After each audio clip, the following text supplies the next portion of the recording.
Бала қорғаны.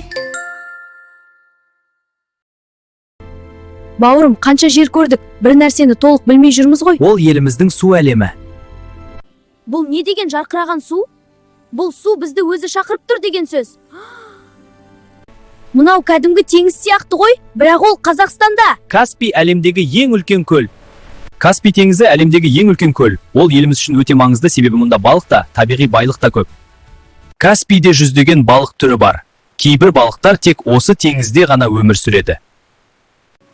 Балықтарды қарашы, қандай ерекше, түрлі түсті, бір-бір ұқсамайды. Бұрын мұнда да осындай су болған. Сонда су жоғалып кете ме? Егер қорғамасақ, иә. Арал теңізі бұрын өте үлкен болған. Қазір оның суы азайып, табиғатқа үлкен сабақ болып отыр. Арал теңізінің тарихы суды қорғаудың қаншалықты маңызды екенін көрсетеді. Бұл көл неге екі түрлі түсте? Өйткені бір жағы тұщы, бір жағы тұзды. Балқаш өте ерекше көл. Оның бір бөлігі тұщы, ал екінші бөлігі тұзды су. Тұзды су жағында ерекше құстар мен өсімдіктер өмір сүреді. Ал тұщы су бөлігінде балықтар мен су өсімдіктері көп. Еліміздегі су әлемі шынымен ерекше екен ғой. Неткен ғажап. Мына жер тура ертегі сияқты. Ертегі емес, шын өмір. Бурабай орман мен таулардың арасындағы әсем гүлдер мекені. Бұл жерде табиғат өте таза, ауасы да, суы да мөлдір. Табиғаттың өзі бізбен ойнап тұр ма?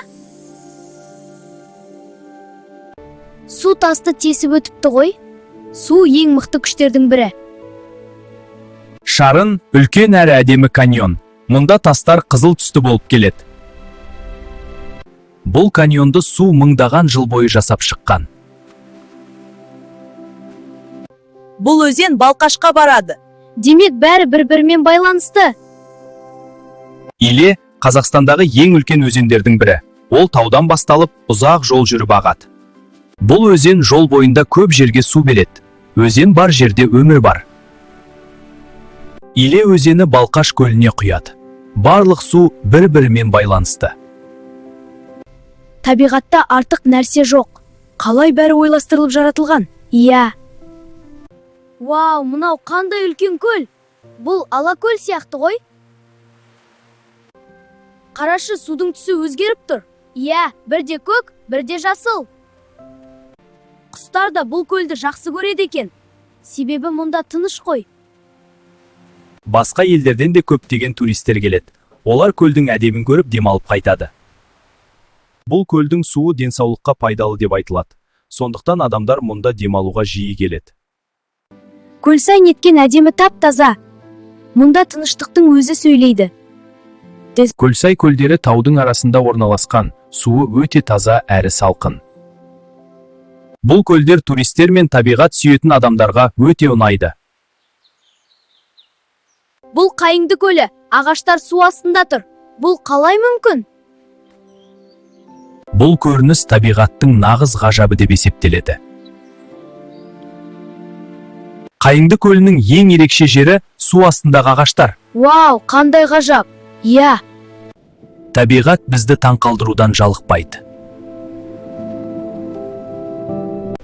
Сарқыраманы алғаш рет көріп тұрмын. Дауысы қандай керемет, тура ән айтып жатқандай екен.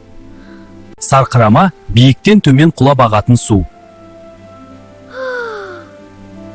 Сарқыраманың дыбысы қатты, бірақ өте әдемі естіледі. Табиғаттың өз әуені бар. Тап-таза, сондай мөлдір. Біз енді су болдық па? Қызық екен. Әр тамшы маңызды. Су өмірдің бастауы. Иә, сен дұрыс айтасың. Біз суды қорғауымыз керек. Мынау біздің байлығымыз. Болашақ сендердің қолдарыңда. Су әлемі, Қазақстан! Лайк басып, каналға жазыл достым.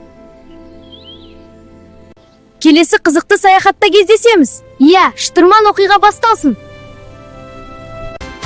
Сау болыңдар!